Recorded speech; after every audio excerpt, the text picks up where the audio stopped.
that dive under the turret on was absolutely ridiculous. They're both fantastic players. Showing the prowess of what he could do as well. So I can't wait to see if Kench does get him banned. And that's the problem for SKT.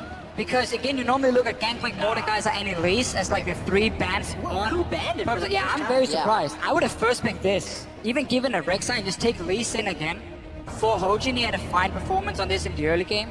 If that was going to be the strategy for KOO Tigers, we're expecting Elise to be banned. Yeah, because now this can create the exact same type of Lulu or Rek'Sai choice that SKT opted into in game 1. Yeah, now it will be KOO getting the Rek'Sai, and we do have to wonder if SKT is going to go with Lulu. They're so good at it. Normally, Exactly the same. It's not in their head, chat. I dislike the fact that KOO Tigers do the Chomp Kench here. However, if they leave Chomp Kench, they get 1, SKT gets 2.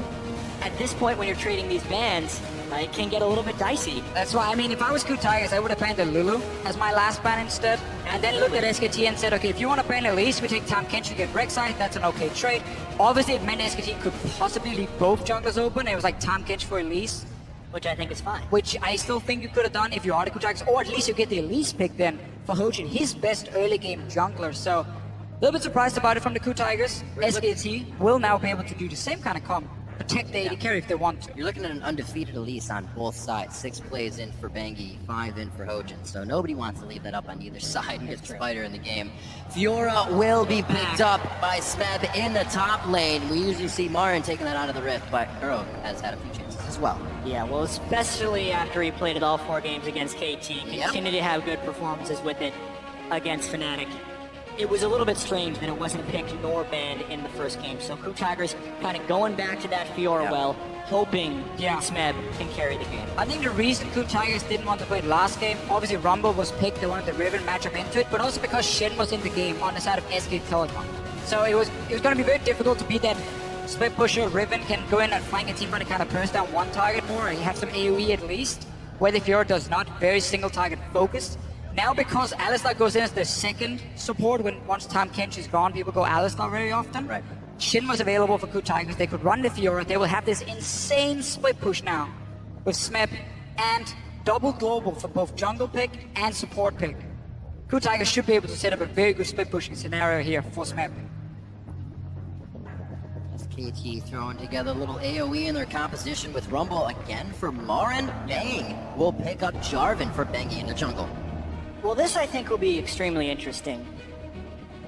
Marin was free to pick the Rumble into Smeb's Fiora last game, and then KOO opted for a different matchup. Yep.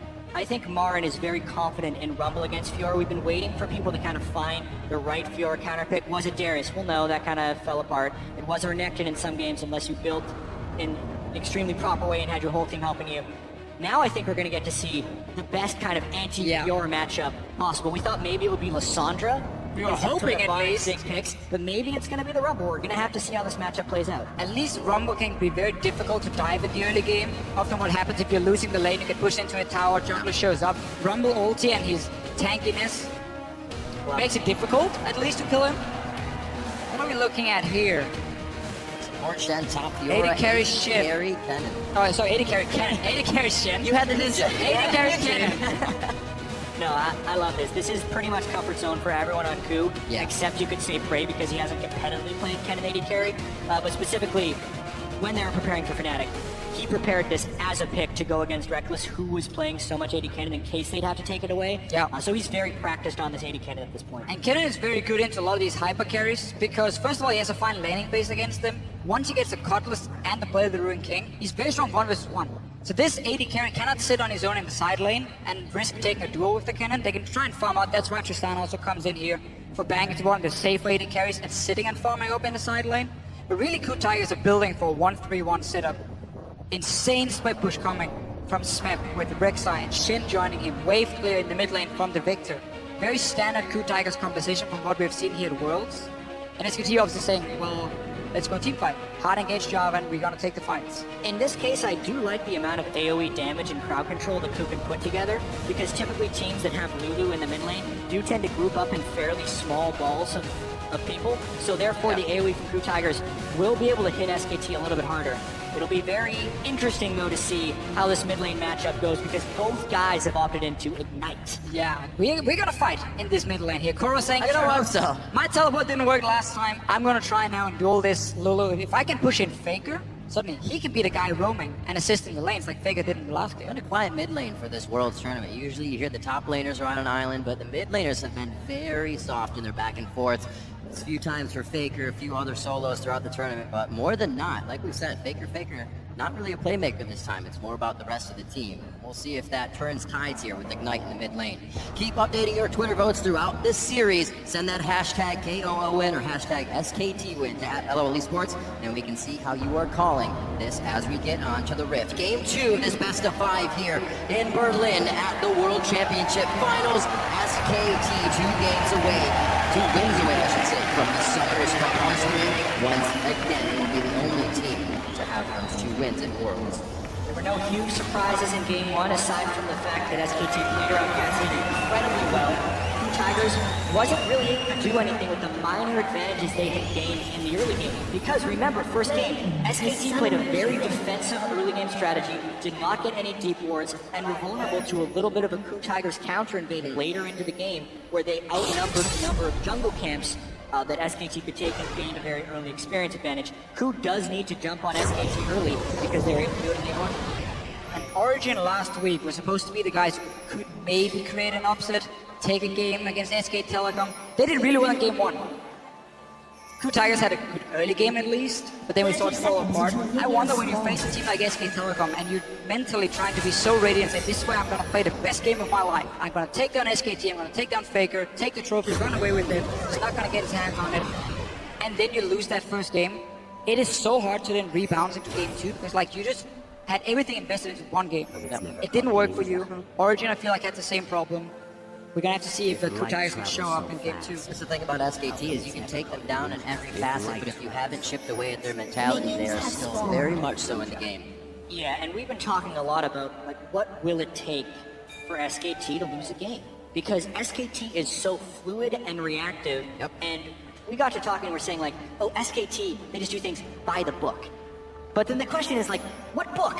What book are you doing that tells you how to play this League of Legends? Because what they're able to do is make the right play across the board, which is so fascinating and so difficult to do in League of Legends, because you are 5 individuals trying to play as one, and that's really what makes SK Telecom so far this year world, is their ability to play as an absolute team. Yeah, and that's really the scary thing. A team with so many carry players, insane mechanics, top lane, 80 carry, mid lane as well. And when you then add in what I feel is the best shot calling we see from the team in League of Legends, and really the main thing for SK Telecom, how quick they can make these decisions, reading, okay, Benny is pushing one lane, so we need to defend there, move down, and then keep always rotating around.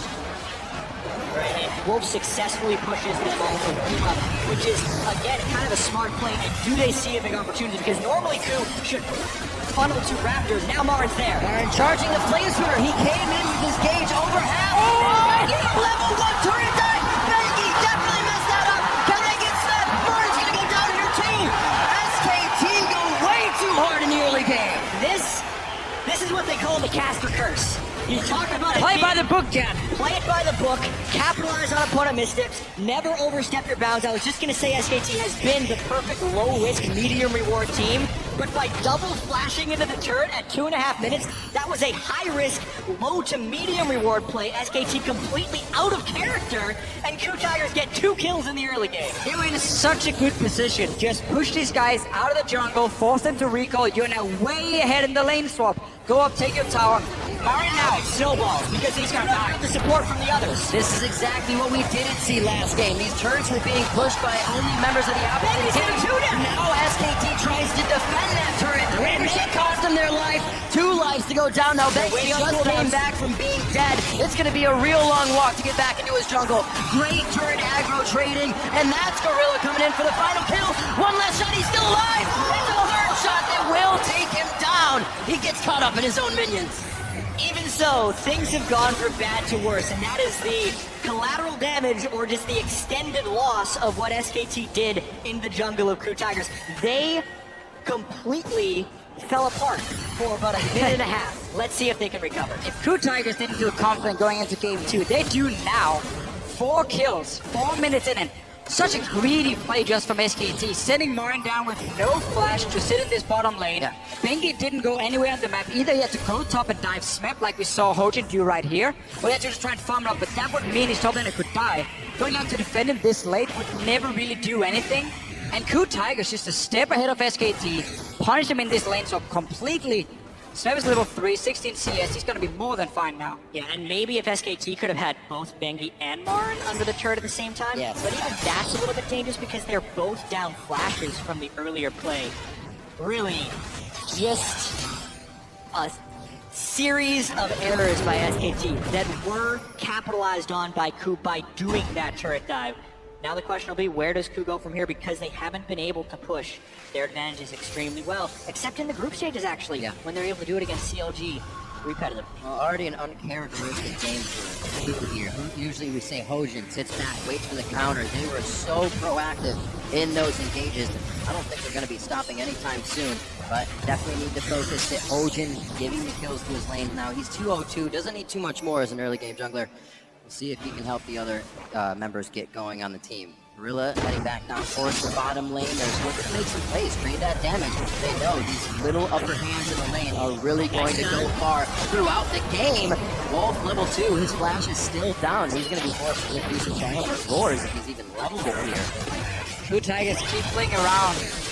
The lanes where SKT has no flashes from that level 1. Right. Arsenal missing his flash, Wolf of course missing his flash, so they knew, okay, they're overextending on the bottom side, make a play, but right now Smep is just sitting on his own on top lane. He's getting solo experience, he's more than fine again.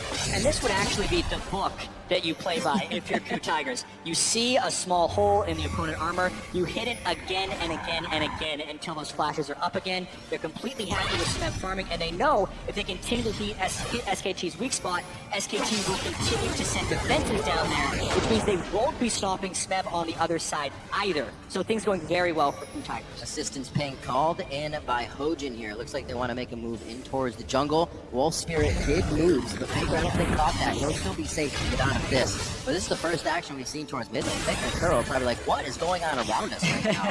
Well, Faker is happy in the lane so far. He's winning quite easily. I did see if Kuro had to leave the mid lane, maybe to try and rush down and be part of this tower dive, even though he never got any assists, so he's not really been able to add any value there. But it does obviously mess a little bit with you as a player. You don't have to leave at level 1 to join a weird fight behind you. It can set you behind. I think that's what happened in this mid lane. It is still fairly even. Even though I actually think it was Faker that pushed up a little bit into the turn as well, so maybe a few CS lost early by Kuro. I will say though, Kuro, even when they're in large deficits, has always been able to have massive impact in team fights on Victor. I think it's really exciting to see how he would deal against Faker's Lulu, who's very high pressure mid laner trying to roam. And Victor's, I think, a pretty good pick against that because he can counter shove the lane very easily after he does that and kind of match the roams. And as you mentioned earlier yourself, when you get to Lulu, you don't want too much single target damage because she's gonna shield that guy, block him up with ulti. You want massive AoE. Victor will offer that. Smep, nice little play here, kind of plus the damage coming in from that. And in that main lane, Kuro knows exactly what he's doing. 8-2 over the summer split with an 8.5 KDA on Victor. Victor was his pick. Yes. He brought it into the meta and it started the spring split. And then everyone was like, oh, Victor, he's extremely strong. Let's all stop playing him, and we still play him half a year later. We'll see what he can continue to do. Like we said, not much action to the mid lane. Everybody else getting themselves going. Hojin still 2-0-2 as things have kind of slowed down. A little breather for both teams as they get all 3 levels under the turret. They have all the skills to get out or get in if necessary. Hojin, KOO actually got some nice deep wards that have already been cleared out so far. See if they can get themselves back into that jungle and ward it up. I would have liked to see SKT say, you know what, guys, we've been losing now this one-on-one between, obviously, the top laners or the AD carry versus the top laner. And our own top laner, the Rumble, is sitting and having to share experience with our support. So he's really far behind. It's gonna be a tough dive for Bengi. Yeah, sub-level 6, Jarvan. Riposte will be up very shortly for Smeb, but they're going anyways. Goes back towards the turret, trying to keep himself in between the wall. That's the flash out. Can't get the grand challenge onto Bang. Smeb will not go down from that, I don't think. He should stay alive. He has just a sliver of health. This has to be going back. Whoa! Strike, but he does get the auto, and Smeb flashes in range, unfortunately. Those are some fast fingers you got to play to get out of that situation. I think SKT had it either way. Flash from flash, though, as the kill goes down. SKT clearly said, okay, bang, keep pushing the lane, you might be able to get a tower, then we will swap the lanes back. Rumble should recall from his bottom side once Tristana appears in the lane, get him into that one-on-one against Fiora so he gets some experience, but I feel it's almost too late for Marin. He's falling almost too far behind in experience. It's very important they got that one kill at least. That was all they was keeping Bang for. To keep pushing in the lane, try and get a tower. He didn't get it though, because they took the kill instead.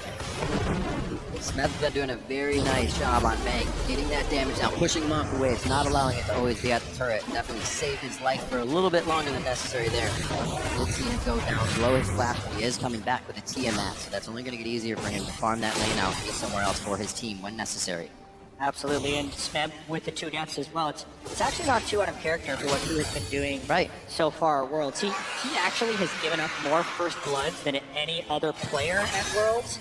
So he does die early in lane somewhat frequently with the aggressiveness in which he plays. That time, he had been poked down pretty low by Tristana. He thought he could outplay the dive. He has a lot of confidence in his ability to outplay because more often than not, especially in teamfights, he does. But this time it cost him. Good play though from SKT in the end. Kind of saving Marin here. He was falling really far behind in experience early on. Full level is a lot when it comes to these 1v1s, especially when one of them is a Fiora, who needs to get punished in the early game, otherwise she will outscale you. Going out on Marin now. He has flash ready. Marin throws down the equalizer. That does not look like a good situation for him, though. Baron is over the wall. He's got full vision here, but he doesn't have vision behind Baron. Instantly lasered down by KOO, and his Victor just gets a kill. He just walked up lane and got it. Faker's still farming there, and he's not going to lose any minions as he comes back. Wow, and a small interaction there. Wolf actually gives Gorilla a gift because the Shen-Out was coming in, but Wolf interrupted him, so now they get to keep the 2v2 as well. They get the global presence from the Shen shield during their dive, and they don't lose the map pressure for it either. Same thing as we saw in the last game against the Lulu. You push her into this tower, she stays there, she tries to farm it up, push it back, and then you roam to the other lanes. Bengi, gotta find Smith now. There's ulti on this Shaman, so you can lock him down at least. A lot of work from Bengi on this Smeb lane. Cataclysm down, Flame Spitter should be able to take Smeb out quite quickly. There's Hogan with the kill though. He makes it. Green Challenge is down, so this is all about Smeb's abilities. Flame Spitter finishes him off, but Marin is overheated as he makes his way out now with the scrap shield. He should be okay. This is KOO's second roam. That means his mid is open, but it pays off with kill number 2. KOO has been out roaming Faker this game, and Smeb comes up huge with that play. But everything happens up top, means time to fight down bottom. Once SKT sees an opening, they take it. That's Unbreakable Will on. Slicing Maelstrom's going to put a bit of crowd control. They need to stop Bang from dishing out the DPS. But it looks like they won that trade nicely. They'll be able to sit back in lane as Wolf tries to seal it up. SKT with their bottom lane here, picked against the cannon, saying we have a headbutt, we have buster shot, we have so many ways of shooting you away from us when you pop that ulti. So it's going to be hard for Prey to kill this lane, but he's not here to kill the lane. He's here just to support the rest of the team in the fights, because right now, you have 2 kills on your top laner. He's been getting so experienced, and you just ganked the lane and got more kills for him. Yeah, and I think this is another time to call attention to the itemization timings. Last game, Bengi was at 16 minutes before he completed Sidestone. He had a Cinder Hulk, which gave him very good combat effectiveness. This time, Bengi has an early Sightstone, less combat effectiveness when he goes up to try and kill Smeb, weakens him enough for Smeb to be able to kill him, and is one of the major reasons KOO ended up winning that trade. Because SKT's been on the back foot, they're warding more, but it means Bengi can't actually take fights. Oh, he knocks him up inside the gravity field. Flag and drag over the wall. Not much they can follow there. The flash is already down for KOO. Does he want it? That gives him the speed! And he gets the last auto in for the 3rd kill of the game. Everything is going wrong for SKT right now. This is a play we normally don't see. Bengi walks into the enemy jungle to place a ward when his own mid lane is back in base. Faker wasn't even nearby, so he was all alone. Gets caught out. Faker now wants to kill KOO. Oh, what a turn. Faker pressuring KOO here. Flashes in, gets the kill. Looks like there was a little of bot lane as well, but they turned off of that. Faker getting it right back for himself. I feel like Faker just completely turned this game because it looked like KOO was making play after play and never breaking the momentum. The 3-man gank that they were prepping bottom lane, I think absolutely could have worked, but the instant Faker kills KOO there, the entire team pulls off the gank. Alistar ultimate was still down, so they could have been able to focus him. At that point, Faker turns the kill around, gets the shutdown on KOO, knows that KOO used a lot of his summoner spells and power to get the kill on Bengi, and it's the right time to go aggressive. Top lane, man. Smeb is just getting further and further ahead. And it's the one with the lead now. Remember, SKT decided to put Marin down to the bottom lane. They decided to keep him there with the Alistar for such a long time, sharing experience. Replay from before.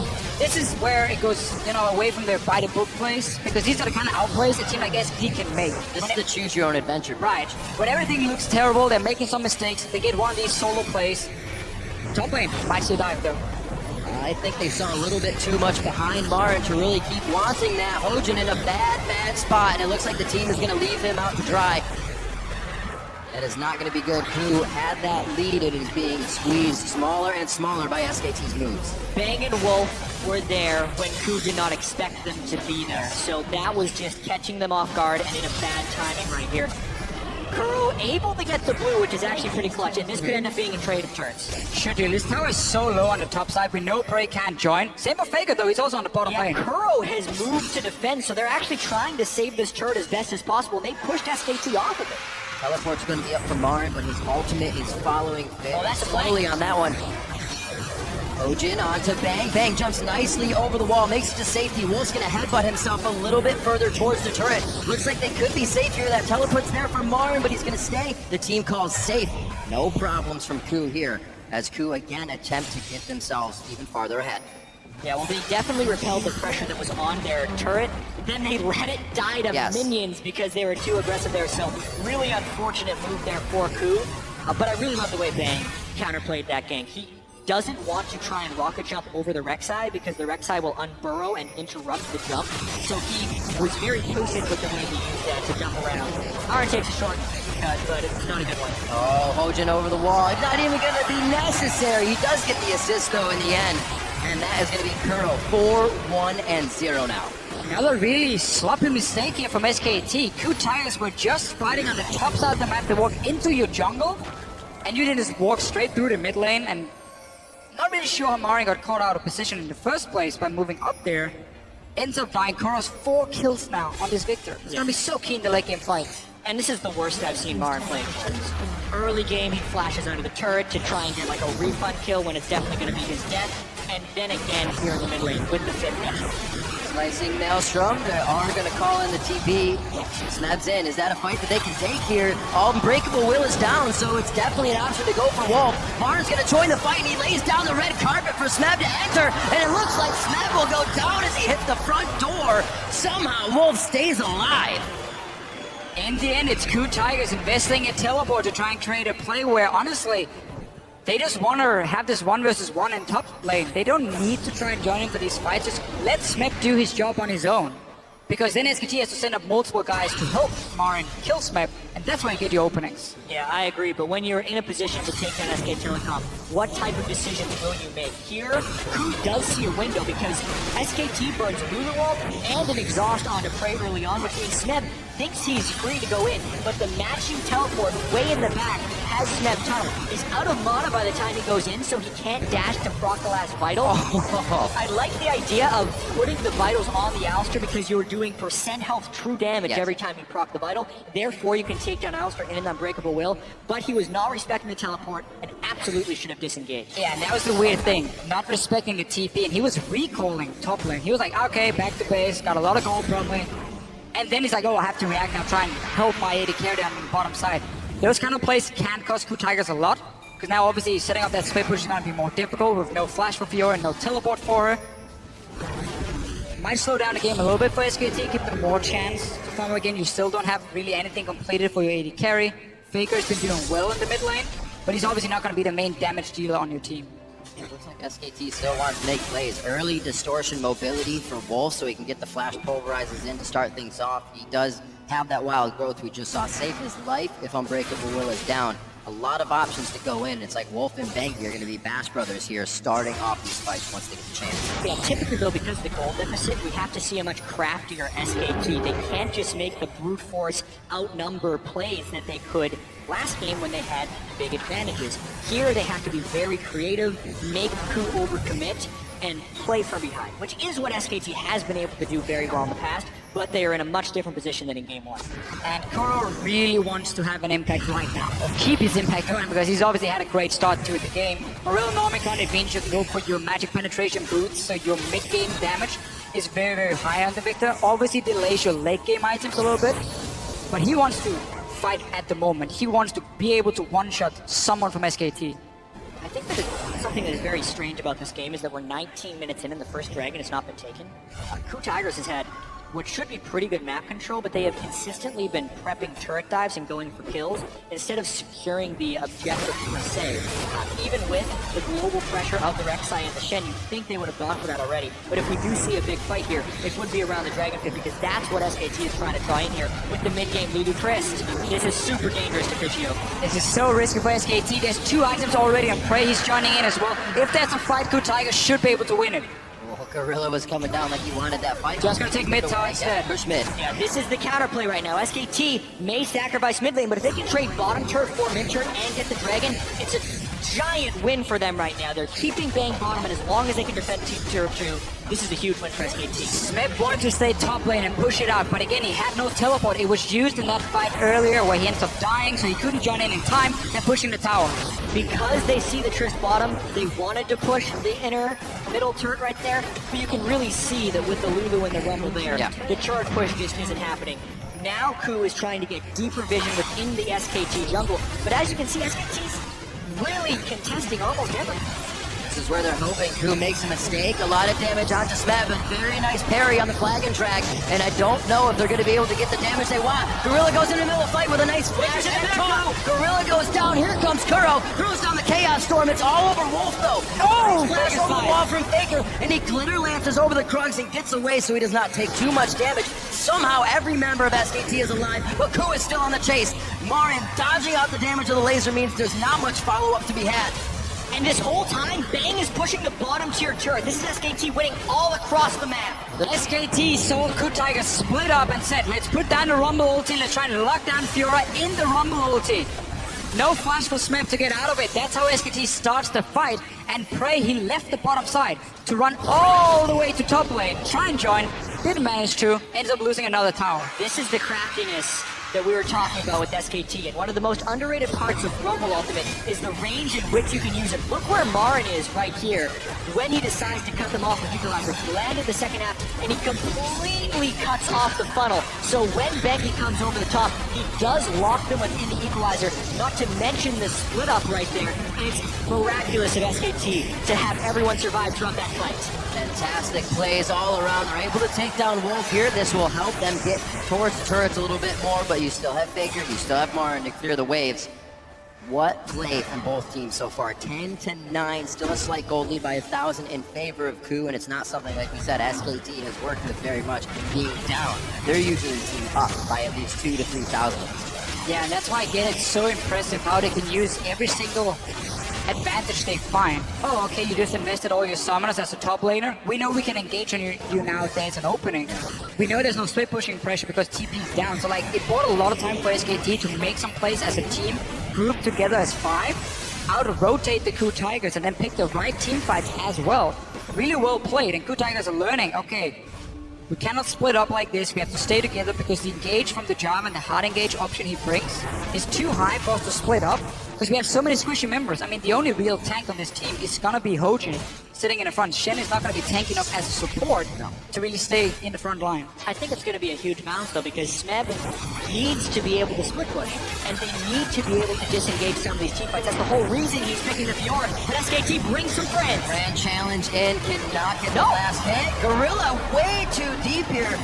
Use Stand United to get on Smeb, but Smeb turns from the fight immediately. He's trying to get the hits on a Bang. That's going to be the explosive shot, taking him down. Bang knew he could get the kill easily. SKT working well within their champion's capabilities here. You said it yourself here before, Jad. SKT, or KOO Tigers, sorry, have to be able to split push. They had used another teleport from Smeb to get 1 kill on Wolf in the mid lane, so once again, that global is gone. They're not using this Fiora at all. Keep burning the teleports for absolutely nothing. This one obviously was just Bang. Returning to the bot side, really smart decision from him. Ends up getting a 2-0 trade. And the trouble here for KOO is it's also so hard for Smeb to exist well in team fights. Lulu Polymorph, also slow and somewhat reliable damage from SKT, does not get parried well. One of the biggest things about Smeb in their semifinal against Fnatic is he was parrying or riposting giant CCs, Skarner ultimate. ribbon stuns, huge bursts of damage. But that isn't the way SKT's composition is built. It's sustained damage over time and good crowd control. So really, Smeb needs to be smarter about these split pushes because SKT is consistently outwitting him. He can win the 1v1 against Rumble, but he's overcommitted. We've also seen it's very hard for Smeb to hit all of the vitals with the amount of pop-ups, the flag and drag Bangy used twice in the last fight to stay away from those vitals and get Smeb his HP back on Grand Challenge. A lot of things work against the two Tigers in these fights. One of the reasons Lulu has been seen as one of these really, really power picks in this meta is because she works so well against all these top lane carries. Like, oh, you want to single down one guy with your Fiora ulti. Here's everything invested from Lulu to save that guy. Whimsy comes in. Against like Darius, you can just kite him for days. She works extremely well against all the top lane carries. So SKT were happy not taking that in that rotation. Where KOO Tiger said that apparently they were fine giving more of a protect AD carry come to SKT. And I still think it was okay for KOO. They just haven't been able, once again, to use their lead properly. They keep making these small mistakes on the map, how they want to use the globals, when do they want to set pressure on one side, and that's what SKT is punishing every single time. SKT working very well, proactively throughout the tournament, always waiting for a team to make mistakes. Marin's going to have to respect this to push towards the top side, but they're calling up Bang as well. This actually may be a fight. Smeb pushed up very far here, but he does have some friends in the river that can head up. Very creative what they're doing right here. They're keeping Lulu as the wave pusher. They're actually not playing 3 lanes right here like they usually do because they are consistently trying to lay traps for Smith. Open he goes for kills on Marin, and then turning. How often do you see an 80 carry waiting for a counter gank? Second time for SKT. Smeb did a lunge to get away. Looks like it will be enough to get out of any danger. That dragon is alive though. We've only seen one on the map now. 26 minutes in can be dragon number 2. It's both teams kind of hold hands as they make their way down the river. Get that vision. If SKT starts the dragon instantly, if they know the exact time of teleport, they will get a 5 versus 4, but then they will lose top towers. I think it's better to send Marin back to this tower, push out the wave, and then look for KOO Tigers to make a move before you decide to do anything. That's exactly what they're doing now. Just don't early TP down like just 5-man the dragon. Wait to see the play happening, and this is what's going to happen for KOO Tigers. Really good Zonia's. It'll pierce the heavens. Can Marin do it? A 4v1 situation. It looks like he will go down as all 5 members of KOO are towards the top side. That's going to mean Dragon, and they don't really have a wave to get a push on. That was a very greedy play by Marin to be under the turret, but at the same time, SKT is going to try and make that work. With committing the 4-man dive, what will SKT get out of that? They actually defended the turret, traded his life for the dragon, and a mid-inner. This is one of the reasons SKT wants to play Rumble against teams who can split push against it, because on the turret, he can do so much damage before he goes down. He always goes hourglass early as well, which delays him going down. So even when it was greedy for Marin to get under that tower, it bought enough time for SKT to take 2 objectives, a tower, and of course the dragon here. So really, really well played from SKT. But also KOO Tigers investing everything to try and get 1 kill. You always know if it takes too long to do something, it's not worth. That's what the Zanya is helping to promote for SKT here as they're getting pushed back ever so slowly. But in their pushes, or in, I should say, KOO's pushes, SKT is able to get more around the map than what KOO is getting out of the champions of SKT. 11-11 in kills. The gold is pretty much tied up here. Just a small lead in what would be probably minions in the lane over to SKT. They have 2 dragons in their favor. They haven't let KOO get very many throughout game 1 or game 2. A lot of control on the map for SKT. Yeah, and SKT with the Rumble and the really have a double AP composition working, but there's still no aces on the side of the KOO Tigers. And they're not even close to one either, so this is a little bit troubling for KOO since their split pushing has been getting counter-ganked by midi carries and their team fighting isn't necessarily itemized for, whereas the power spikes are hitting for SKT with the death cap on the Lulu and the last Whisper onto Bang. You do have your Shen ulti very soon. You have teleport for Smeb, so he needs to sit on the bottom side, and the 4 members from KOO Tigers has to take over the Baron. They need to control it, because then you get 2 openings. Either one, you get the one-on-one bot lane with the Shen ulti and you 2v1 kill, obviously on to Marin when he's sitting on the tower. Or, if they try and make a play, you just go on towards and force the Baron, like this. A lot of miscommunication in that engage. Bang uses both summoners to get himself out with Wild Growth. Gorilla's the focus now on the other side. Prey, he branches off from the team. And here comes Marin on the TP. Zanya's is down, but he's going to get gravity fielded. No, he wasted enough time inside that he didn't. But KOO is able to assess the fight very well. Get themselves back in after choosing the right target. Bangy, flag, and drag away. Doesn't look like KOO has any more priority targets. They lose 2, however, in that fight from splitting up so much in the beginning. Marin teleported in a good 2 or 3 seconds before Smeb made his presence known in that team fight, and that's the reason that SKT ends up getting a 2-for-1. Because a fight in which Bang gets caught at the beginning should almost never lead to an SKT 2-for-1. Exactly. But they do lose the turret afterwards because some nice damage was returned by KOO Tigers. Really interesting chain of events. Wolf goes in, Bang shoots somebody else, they still get out alive. However, they can turn situations around so fast to be in their favor and make it work. Still just repairing the lanes now because that wasn't the best of situations they came out of. Coming up on 30 minutes here. These games are definitely going longer than SKT's average. They have to put a little more effort in to this mid-game area where, as we say, KOO should be shining. Sadly for KOO Tigers, Smeb had to use ulti, teleport, again. So now he's no longer on the bottom side. You can no longer make that Fiora Shen play very easily because you will lose all your pressure on Baron as KOO can get started. So the whole setup for KOO Tigers with having that 1v1 just keeps getting delayed again and again and again. And Smeb really has been struggling to do a whole lot with that early lead he got because he's constantly being put into team fights. So much of split pushing is about forcing the enemy team into decisions, and half the reason it works is it's been so difficult to coordinate everyone to do exactly the right thing and find the openings. But SKT has been the best team at Worlds this year, as well as having some of the best players, and I think that teamwork is one of the things that's stopping the split push from being so effective, aside from Smeb being a little bit slow on the uptake in some of his plays. And we can't really blame KOO Tigers for looking at that last fight and saying, oh, we can catch the AD carry, we should go for it. But normally that's not what they wanted to do. They wanted to just have control of the Baron River and wait for Smeb to make a play 1v1 against Marin. They were going to wait for him because he was supposed to be the strong member here, the guy who can win his lane consistently, where every time there's a team fight, it's more 50-50 between the teams here. So their safe play was going to be Smeb making a move with Shen ulti. That didn't happen because obviously they saw Bang a little bit out of position, they went for it, but that was basically what SKT wanted. Because now we have this situation again where 2 top laners are holding each other. It's very difficult for KOO to make that play because they have no TP. So how do they capitalize? It's going to be very difficult, especially with Faker having home guard and Lindsay to get himself back out of the lanes. Instantly glitter lancing, pushing any of KOO's work back while he was in base. And already down the mid lane. It's not going to be Smeb diving Marin under his turret, so Smeb starts to back off, and Faker was making a roam down. But the movement of Smeb says, I'm in a ward, let's not go for that. Still focused to the mid lane. 1 minute on to Dragon, both teams trying to just pull ultimates, pull flashes, or summoner spells out of each other here before it happens. We're absolutely seeing a game of back and forth right here. Anytime someone leaves to go and push a side lane, you're going to see a small window of pressure for the opponent. And anytime SKT shows people in the mid lane, Smeb will try and go aggressively. End up getting the equalizer out there for very low cost. 97-second cooldown on the equalizer from Marin. That's one of the reasons Rumble is sitting and holding a lane so it can be a bit annoying for him if you have to use ulti due to the long cooldown. This does give an opening for KOO Tigers. You can see how they're instantly moving in now. Sit around Baron and say, we want to fight now because you have no ulti on your Rumble.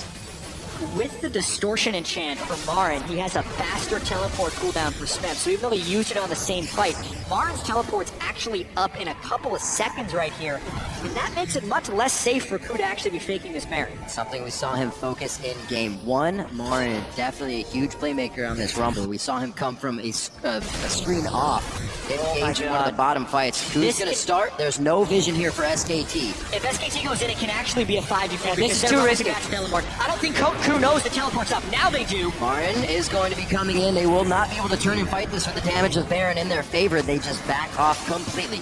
Here's the big window, though, because this time they forced the teleport without forcing the teleport on the other side, so that's a big win for KOO, actually. Not overcommitting to the Baron and getting the split push turret. Huge move. The key thing for KOO Tigers was the fact that Faker had recalled, he was back in base, one other member I didn't get to see who was also running from the fountain. So SKT, even though they had 5 members, they couldn't hard engage. They're going back again. They're going back. They have the pink ward, but they do not clear the one in the back of the pit. They are trying to run SKT around the map, and soon Smeb will have his teleport, but he's drawn Marin up right here. So it's the Rek'Sai, Shen, and the teleport advantage all working in conjunction with the Dragon and Baron being up at once. This is filled with action. Definitely by the book teleport play, if you will, gentlemen. This would be perfect for KOO to get a giant fight if SKT bunches up in this one. Marin, or Smeb rather, keeping an eye on the team. Marin already had to go back, but the teleport discrepancy actually will not be worked just yet by KOO. We have Hojin going back, but he can ult back in. And if you're SKT, you have to break this cycle somehow by making an aggressive play or killing one leg of the split push. But at the moment, KOO isn't letting them recover. If anything, this leads to a cataclysmic fight at the Baron pit. There's no wards behind SKT. There's no real way for Smeb to get a flank. He's just sitting in the lane. He's waiting for SKT to overcommit to a fight, knowing that Rumble isn't there. But you're still at that point where Fiora can duel everyone, so she can safely sit and stay even, at least with Marin, just clear the wave every single time, wait for something. I would want to see a ward from KOO Tigers behind this Baron, so there's a way for Smith to TP in and get a flank, and he can instantly try and go for bang. SKT as well, kind of baiting the Baron out. They push down towards Dragon to make sure that KOO goes into it. SKT now approaching. Baron's going to be down to about 4,700 HP. That's the in from Wolf. Stops up 3 members. Slicing Maelstrom goes down, but it's not really hitting anybody, or stunning the targets it needs. Baker is going to be able to take down Prey. The Baron still stands at 2,300 HP. Smeb is forced to flash out of this one. This is the Baron they were waiting for, but SKT danced it out perfectly. The laser cross, it's going to be going to Bangy. SKT gets Baron for a 2nd game in a row, and now they're really going to be able to work the lane. But what's the point in just teleporting your top laner straight into the Baron pit? Oh, that was my kill. Takes him down. It's going to be the fight. This is an easy kill for Faker here. Little bit of glitter. Glitter gets everywhere, and it takes down Kuro. 45 seconds on the clock. They're getting longer. Smeb may be able to pick up Dragon, but it's a consolation prize at this point. Also, when Smeb teleports inside that pit, I think they were trying to do it a little bit undetected, but Marin was able to get an equalizer in that pit, which made it dangerous. Bengi's smite is up, so thanks for the help, Smeb. Thank you very much, says SKT. KOO Tigers doesn't look like they want to stop either. They see Smeb is low on mana. He's not going to have any potential to fight. Gorilla not doing anything. But you can see how long it's been since they've been in each other's jungles. New wards finally being placed. Nobody had deep vision before that whole fight. This obviously completely shuts down the split push here, but KOO Tigers simply got too greedy. They didn't want to wait any longer. They're like, let's just try and burst down the Baron, TP in here with all 5 guys, and just destroy the Baron as fast as possible before Marin shows up. But now you're just caught in here, so suddenly getting to the AD carry is almost impossible, and he's the guy you want to aim for. If you look at what SKT has brought here on the board, so look at Bang. He's just sitting, shooting away all he wants, and they're caught. 5 guys take damage from Baron at the same time. Also, the way SKT engaged that fight, with Wolf going in with the Unbreakable Will, the Baron was only hitting KOO, even though the team fight was taking place in the Baron pit. The dive that Smeb tried to do outwardly maybe would have been best served to just kill frontline to backline. He tried to assassinate through the team of SKT, which is almost never going to work. Yeah. Impatience is the word I would use from KOO right there. It was supposed to be start Baron, 4 members from SKT move in, TP in behind him like Flash Taunt from the Shen on to Bang and try and destroy him as fast as possible, or maybe the Lulu, and then suddenly you have a good fight going for yourself instead of being caught in that pit. It's a little bit too greedy from KOO Tigers. It cost them in game 1, it costing him again here in game 2. Smeb not really respecting the members around him. He's just going for a little fight. Damage onto both Bengi and Wolf. Looks like they may want to commit here. They have good vision, but it's being cleared out. Double wards go down. The ward war definitely won by SKT here inside of KOO's jungle. And they're so split up, they can't really engage if they want to. A lot being done in defense. Smeb actually puts himself in a spot where he dies. That's a double kill for Bengi. They're not stopping. Bang jumps over the wall for another kill. And it looks like it's going to be an ace in the base. 22-13. When SKT takes over, they start to steamroll. And just like that, they still have Baron, but when Marin's going to grab the minions, he actually still has Equalizer. He uses that to clear the minions. SKT, just like that, it's over. The game is open for anybody to take. Moments later, SKT wins a few fights, and it is all theirs for the taking. The first Nexus turret goes down here in game 2. That's the second one.